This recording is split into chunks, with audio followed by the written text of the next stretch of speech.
Hello, friends. How are you? How's things? How's life? How's your world? I hope all is well. Everything here is great. I finished Cyberpunk 2077 this morning on the Nintendo Switch 2. Been playing this for the last couple of months. Big game, a lot to get through. And with the baby, I haven't been able to play as much as I would normally. Normally, a game like this would take me a couple of weeks. This has taken me I bought it the day it came out, so however long that is. And 3 months, two and a half months, something like that. Oh, that's right, because I played Bonanza first. It's been like 2.5 months I've been playing this. Somebody asked me, when I mentioned I had been playing this a while ago, somebody asked how I had been enjoying it on the Switch, and I can tell you it was a great experience on the Switch, despite what some might say. My brother-in-law was here this weekend, and I was playing it, and he was kind of giving me some crap because he said, it's wild to me that you're playing this on the Nintendo Switch 2 when there's a PS5 sitting right there. And that's true. I've always played games on Nintendo products, regardless of the era. That's just the console that I've always played on. And for the longest time, for like PS1, 2, and 3 generations, it was simply because their controllers were horrible. I hated the PlayStation controllers. I'm a guy with large hands, and those little tiny buttons on the PlayStation controller felt like I was just playing with a child's toy. I hated it. And the Nintendo controllers have always been big and chunky and fit in my hands very well. And, I've just gotten used to the button mapping on a Nintendo controller. So I've always just bought all of my games on Nintendo. If it doesn't come to Nintendo, I don't play it. Which often means that I'm playing games 5 to 10 years later than they came out, because they'll come out on a console that can run the game, and then they'll have to wait for the next Nintendo console and then a port, and then I'll get to play it. Which is kind of the case here. This game is, I don't know, is it 5 years old? When was it first published?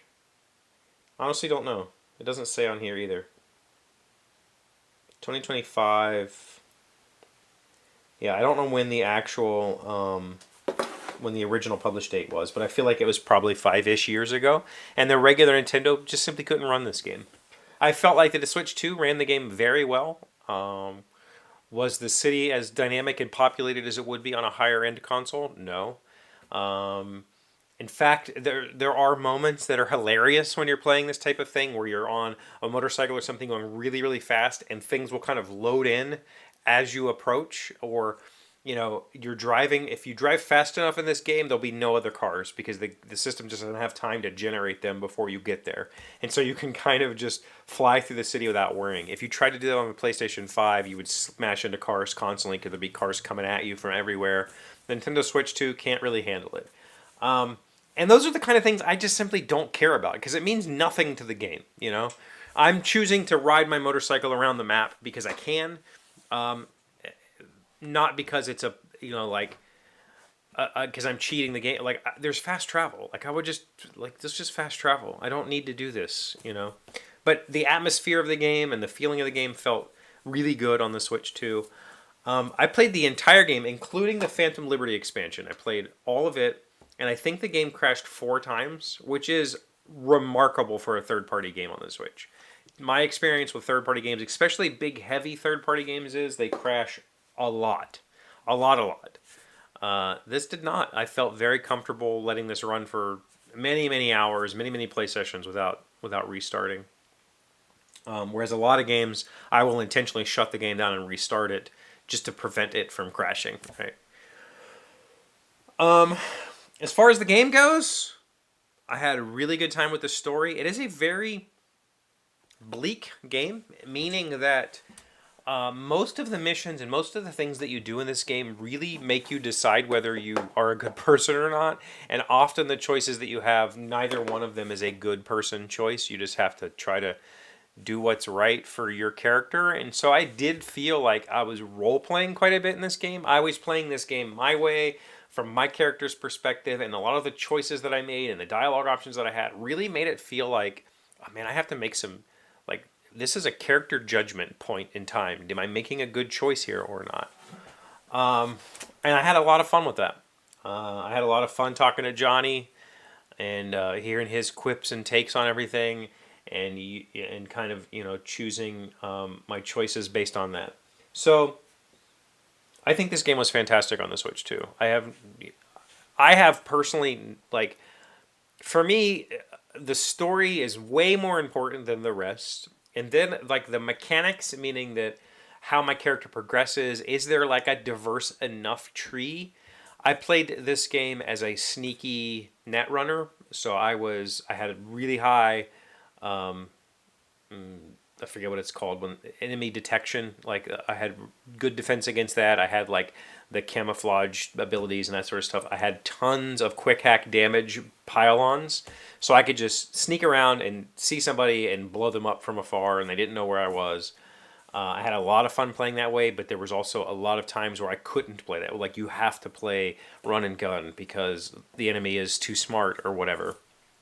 The last enemy, in fact, the final boss, I had to play him twice, because the first time I thought I could get away with my normal nonsense, could not get away with it with him, and so I had to be a little bit more sneaky, and I had to use my gun a little bit more than I would normally.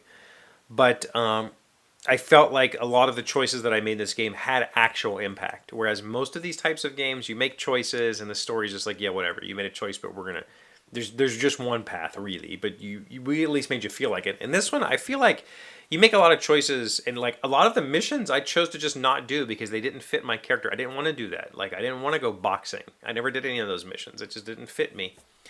And I felt like I wasn't leaving anything on the table by not doing those things.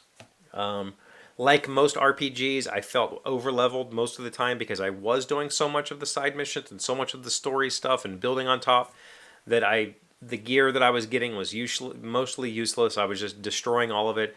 Like a lot of these games, money was completely useless to me this game. There was no reason for me to have money. I mean, I guess Ripper Doc upgrades cost a little bit, but the amount of money that you earn and the amount of gear that you get that you can turn into money, money is basically pointless. Like, it's just a number. Like, I never paid attention to it. It meant nothing to me. I really enjoyed the kind of here's the funny thing, I don't really like cyberpunk. Like, I like the idea of cyberpunk. I don't like that we have to stick so close to this RPG that was made in the 70s or 80s, where that uses all this terminology that's just completely outdated and weird. And like, I don't want to learn like what 70s and 80s, what people in the 80s thought technology was going to be. Like, can we just update the technology and terminology so that it makes sense to a modern user? There's a lot of that sort of stuff in here where it's just like, I don't care. You're using terms that are not computing terms, but you're pretending like they are because, whatever. That's what the RPG says. It just annoys me. But it also, this is one of those games where you're in this world where we can like cybernetically replace 95% of your body, and you have all these crazy interfaces that you can jack into and do, net running stuff and whatever. But it's very simple for you to just walk around freely after, assassinating somebody, and they can't track you, or like there's cameras, but they're very rarely used, and so you don't have to really worry about them being just.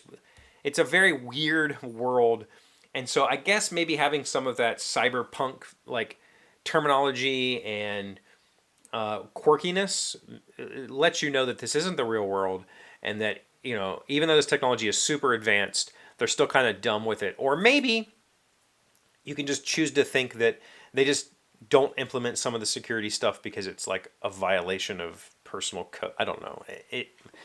I think you'll understand what I'm saying if you've played the game. There's lots of, like, it's like watching Star Wars and realizing that they have the ability to jump through hyperspace, but they can't track each other, and they don't have remote viewing. They don't have cameras where they can, like, it's just dumb stuff that you're just like, okay. You have to just suspend disbelief and say, well, they just obviously don't have the ability to track a ship. They have to just stumble upon it. Same thing here. Like, oh, obviously they can't just see where I'm at in the city at a moment's notice, even though they could, implant a computer in my brain. You have to suspend some beliefs or some disbeliefs. I don't know. Otherwise, I thought it was a fantastic game. Ran very well. Very much enjoyed my time. And it is the game. This game is. It felt so refreshing. First of all, I will say this. This is the first game that I've played on a Nintendo product. That's not true. Kingdom Come Deliverance was close. But this game felt alive. Like the city felt for real alive. There were enough cars, there were enough people, there were enough like activities going on, police and blockades and gang fights. It felt for real. Like it didn't feel like I was, people were just walking on rails and there was a path. It felt like there was enough stuff happening constantly that I felt that the city was alive and real. And that was really good. That felt really, really good. Oh, the game, as I mentioned earlier, the game does feel like your choices as a player matter and that your character that you choose to play is an important part of the storyline, and the dialogue and the choices that you have going forward are really reflected on what you've chosen from the start. It really felt like that. And so, though I don't often replay games, I feel like there's enough variability here that in 2 to 3, 5 years, I will have forgotten the majority of it, and I'll be able to go play this as, maybe a martial artist or something. Like, I'll be able to go take a run at this from a different angle and have a completely different experience. Or maybe I don't know. I think I will replay this someday. It's going to be a while. But unlike something like Red Dead that I absolutely love to death, I'll never play it again because your choices don't matter in that game, and it is what it is. This, I feel like there's enough endings, there's enough interesting, shady dealings that you can have throughout the game that you can customize your play and enjoy it from a completely different viewpoint playing it in the future. That I like, and for that reason, I probably will play this someday. Okay, that's my thoughts on Cyberpunk. You got any questions, comments, ideas, whatever stuff you want to talk about this week? You should let me know in the comments down below. Thank you for watching the video as always. Please leave a like, and if you're new here, please subscribe. I very much appreciate the subscriptions. It's been good. See you again tomorrow. Today's 1,000 plus little things happy, successful people do differently. 10 signs it's time to let go. Number 10, you catch yourself obsessing over and living in the past. Eventually, you will overcome the heartache and forget the reasons you cried and who caused the pain. Eventually, you'll realize that the secret to happiness and freedom is not about control or revenge, but in letting things unfold naturally and learning from your experiences over the course of time. I'm going to stop reading this because I think this is taking it from a different angle that I would like to think about this. What I think this is really trying to say is the past does not add up to your future, meaning that just because you've sunk a lot into a relationship doesn't mean you should continue going forward. The sunk cost fallacy is what I'm trying to say, and I couldn't think of it. So it applies in relationships. It really does.